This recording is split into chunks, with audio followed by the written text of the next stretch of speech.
اسرائیلی वज़ीर आज़म नेतन्याहू ने एक बार फिर हमास को खबरदार करते हुए कहा है कि गजा में होने वाले ताज़ा हमले महज शुरुआत हैं और जब तक हमास इसराइल के लिए खतरा बनी रहेगी, फौजी कार्रवाइयां जारी रहेंगी। इनका कहना था कि अब इनसे मुज़ाकरात सिर्फ जंग के दौरान ही होंगे और इजाफी मगवियों की रिहाई के लिए फौजी दबाव बरकरार रखा जाएगा। जंग बंदी मुआहदे के बावजूद इसराइल ने पीर और मंगल की दरमियानी शब गजा पर शदीद फिजाई हमले किए, जिनके नतीजे में 400 से ज्यादा फलस्तीनी शहीद और 560 से ज्यादा जख्मी हो गए, जिनमें बड़ी तादाद बच्चों और खवातीन की भी शामिल है। इसराइली फौज ने सहरी के वक्त दीर अल बलख और हान यूनस, रफा और दीगर इलाकों को निशाना बनाया, जिससे बड़े पैमाने पर तबाही फैल गई। 19 जनवरी को जंग बंदी के आगाज के बाद से ये इसराइल की जानिब से किए गए सबसे बड़ा हमला तस्वुर किया जा रहा है। नेतन्याहू ने अपने वीडियो बयान में कहा कि हमास ने गुज़िश्ता 24 घंटों में इसराइली फौजी ताकत का अमली मुजाहिरा देख लिया है और ये सिलसिला मजीद शिद्दत इख्तियार करेगा। इन्होंने इन इल्जामात को मुस्तरद किया कि गजा पर हालिया हमले मुल्की सियासी सूरत हाल से जुड़े हुए हैं। इनका कहना था कि मीडिया में फैलाए जाने वाले तज्जिये और क्यासराइयां बेबुनियाद हैं और इसराइल की कार्रवाइयां किसी सियासी मकसद के तहत नहीं बल्कि कौमी सलामती के पेश नजर की जा रही हैं। दूसरी जानिब यमन के हौसी ग्रुप इंसारुल्लाह ने खबरदार किया है कि अगर गजा में इसराइली जारियत का सिलसिला न रोका गया तो वो अपने हमले इसराइल तक बढ़ा देंगे। हूसी रहनुमा जमाल अमर ने बयान दिया कि इनकी तंजीम पहले ही अमेरिका के साथ हालत जंग में है और ये जंग मजीद शिद्दत इख्तियार कर सकती है। इन्होंने वाज़ेह किया कि जब तक गजा का मुहासरा खत्म नहीं होता जंग का खात्मा मुमकिन नहीं। इसराइली वज़ीर आज़म के दफ्तर से जारी बयान में कहा गया है कि हमास की जानिब से जरगमालियों की रिहाई से मुसलसल इनकार और दी गई तमाम तजावीज़ को मुस्तरद करने के बाद ये इसराइली फौज को सख्त कार्रवाई का हुक्म दिया गया है। इसराइल ने ये अहद कर रखा है कि वो हमास के खिलाफ जंग बंदी रखेगा जब तक तमाम मुखबियों को वापस नहीं लिया जाता, जिन्हें हमास ने अक्टूबर 2023 के हमले के दौरान कैद किया था। दूसरी तरफ फलस्तीनी मज़ाहमती तंजीम हमास ने इसराइली हमलों की मज़म्मत करते हुए कहा कि इसराइल ने यकतरफा तौर पर जंग बंदी की खिलाफ वर्जी की है और गजा में निहत्थे शहरियों को निशाना बनाया जा रहा है। हमास ने आलमी बरादरी बिलखसूस दोस्त ममालिक से मुतालबा किया है कि वो इसराइली जारियत के खिलाफ अमेरिका पर दबाव डालें ताकि मासूम शहरियों को मजीद खूनरेजी से बचाया जा सके। वाज़ेह है कि जंग बंदी मुआहदे के पहले मरहले के इख्तिताम के बाद इसके तसलसल पर मुज़ाकरात तातुल का शिकार है। इसराइल और हमास इस बात पर मुत्तफिक नहीं हो पा रहे कि जंग बंदी को कैसे बरकरार रखा जाए और आगे के इक़दाम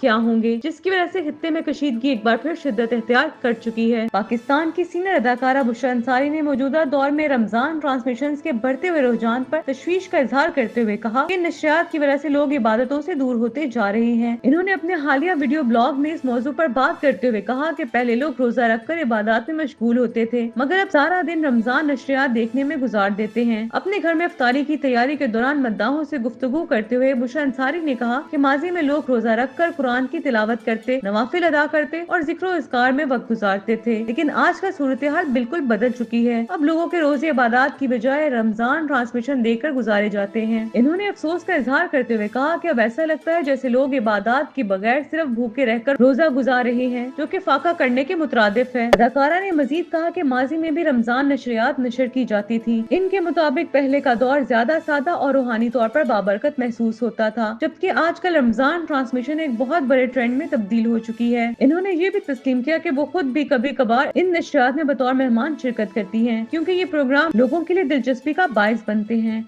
और इन्हें तफरीह फराहम करते हैं। बुशरा अंसारी ने इस बात पर जोर दिया कि रमजान का असल मकसद इबादत, रूहानी तरक्की और अल्लाह से कुर्बत हासिल करना है, लेकिन बदकिस्मती से मौजूदा वक्त में लोग इन बुनियादी चीजों को नजरअंदाज कर रहे हैं। इनका कहना था कि जो वक्त पहले तस्बीहात और नवाफिल में गुजरता था अब वो टीवी स्क्रीन के सामने बैठकर गुजर रहा है, जिससे रमजान का असल मकसद कहीं खो गया है। इन्होंने कहा कि रमजान ट्रांसमिशन को मुकम्मल तौर पर मुस्तरद करना भी मुनासिब नहीं, लेकिन जरूरी है कि लोग इबादत को तरजीह दें और इन नशरियात को अपनी इबादत के वक्त में रुकावट ना बनने दें। वज़ीर आला पंजाब मरियम नवाज शरीफ ने डिजिटल लर्निंग के आलमी दिन के मौके पर अपने पैगाम में कहा है कि मौजूदा दौर में तरक्की का इन्हिसार जदीद तालीम और टेक्नोलॉजी के फरोग पर है। इनका कहना था कि पंजाब के नौजवानों को जदीद दुनिया के तकाजों से हमआहंग करने के लिए हर मुमकिन मौके फराहम किए जा रहे हैं और इसी सिलसिले में सीएम लैपटॉप स्कीम एक इनकलाबी कदम साबित होगा जो तालीमी शोबे में नई राहें खोलेगा। मरियम नवाज का कहना था कि पंजाब में नौजवानों को बैनुल अक़वामी मार्केट के मुताबिक एडवांस IT ट्रेनिंग प्रोग्राम्स की सहूलत दी जा रही رہی ہے تاکہ وہ مصنوعی ذہانت، AI سافٹ ویئر ڈیولپمنٹ اور فری لانسنگ جیسے جدید کورسز کے ذریعے اپنے ہنر کو بہتر بنا سکیں۔ مزید برآں فری لانسرز کے لیے بین الاقوامی معیار کے مطابق IT کورسز کی سرٹیفکیشن بھی کرائی جا رہی ہے تاکہ وہ عالمی جاب مارکیٹ میں بہتر مواقع حاصل کر سکیں۔ وزیر اعلیٰ پنجاب نے یہ بھی اعلان کیا کہ سرکاری اسکولوں میں اسمارٹ کلاس روم اور ڈیجیٹل لیبز قائم کی جا رہی ہیں تاکہ روایتی تعلیمی نظام کو جدید ٹیکنالوجی سے ہم آہنگ کرتے ہوئے زیادہ مؤثر اور دلچسپ بنایا جا سکے۔ ان کے مطابق تعلیم کو جدید خطوط پر استوار کرنے سے طلبہ میں تخلیقی صلاحیتوں کو فروغ ملے گا اور وہ مستقبل کے چیلنجز سے بہتر طور پر نمٹ سکیں گے۔ مریم نواز نے لاہور میں پاکستان کے پہلے منفرد نواز شریف IT سٹی کے قیام کا بھی اعلان کیا اور کہا کہ اس منصوبے کے تحت ٹوئن ٹاور اسی سال مکمل کر لیے جائیں گے، جبکہ plug and pay call centre hub بھی قائم کیا جائے گا۔ اس IT سٹی کا مقصد نوجوانوں کو IT ایجوکیشن اور روزگار کے بہتر مواقع فراہم کرنا ہے۔ انہوں نے مزید بتایا کہ عالمی سطح کے مختلف انفارمیشن ٹیکنالوجی یونیورسٹیاں نواز شریف IT سٹی میں اپنے کیمپس قائم کرنے میں دلچسپی ظاہر کر رہی ہیں، جو پاکستان میں IT کے شعبے میں انقلاب برپا کرے گا۔ ان کے مطابق ڈیجیٹلائزیشن کے ذریعے نوجوانوں کو خود مختاری، ترقی اور کامیابی کی راہ پر گامزن کیا جا رہا ہے، جو کہ ملک کے روشن مستقبل کی ضمانت ہے۔ سپریم کورٹ نے ملک بھر میں قرآن پاک کی تعلیم کو لازمی قرار دینے کے معاملے پر صوبائی حکومتوں سے وضاحت طلب کر لی ہے۔ جسٹس امین الدین خان کی سربراہی میں قائم 5 رکنی بینچ نے اس حوالے سے دائر درخواست پر سماعت کی، جس میں مختلف صوبوں کی جانب سے دیے گئے جوابات کا جائزہ لیا گیا۔ عدالت میں وفاق، پنجاب اور بلوچستان حکومتوں نے اپنے تحریری جوابات جمع کرا دیے، جن میں قرآن کی تعلیم کے فروغ کے لیے کیے گئے اقدامات کی تفصیلات فراہم کی گئی۔ تاہم سندھ اور خیبر پختونخوا حکومتوں نے جواب جمع کرانے کے لیے مزید مہلت طلب کر لی۔ اس پر عدالت نے انہیں آئندہ سماعت تک تفصیلی جواب داخل کرنے کی ہدایت کی۔ سماعت کے دوران جسٹس جمال بندوہیل نے ریمارکس دیے کہ وفاقی حکومت اس سلسلے میں اقدامات کر رہی ہے، لہٰذا عدالت کو اس معاملے میں مداخلت نہیں کرنی چاہیے۔ ان کا کہنا تھا کہ جب حکومت کام کر رہی ہے تو عدالتی مداخلت کیوں ضروری ہے؟ تاہم درخواست گزار کے وکیل انیک کھٹانہ نے اس موقف سے اختلاف کیا اور کہا کہ اگر حکومتیں اس حوالے سے مؤثر اقدامات کر رہی ہوتی تو 5 سال سے یہ معاملہ عدالتوں میں زیر سماعت نہ ہوتا۔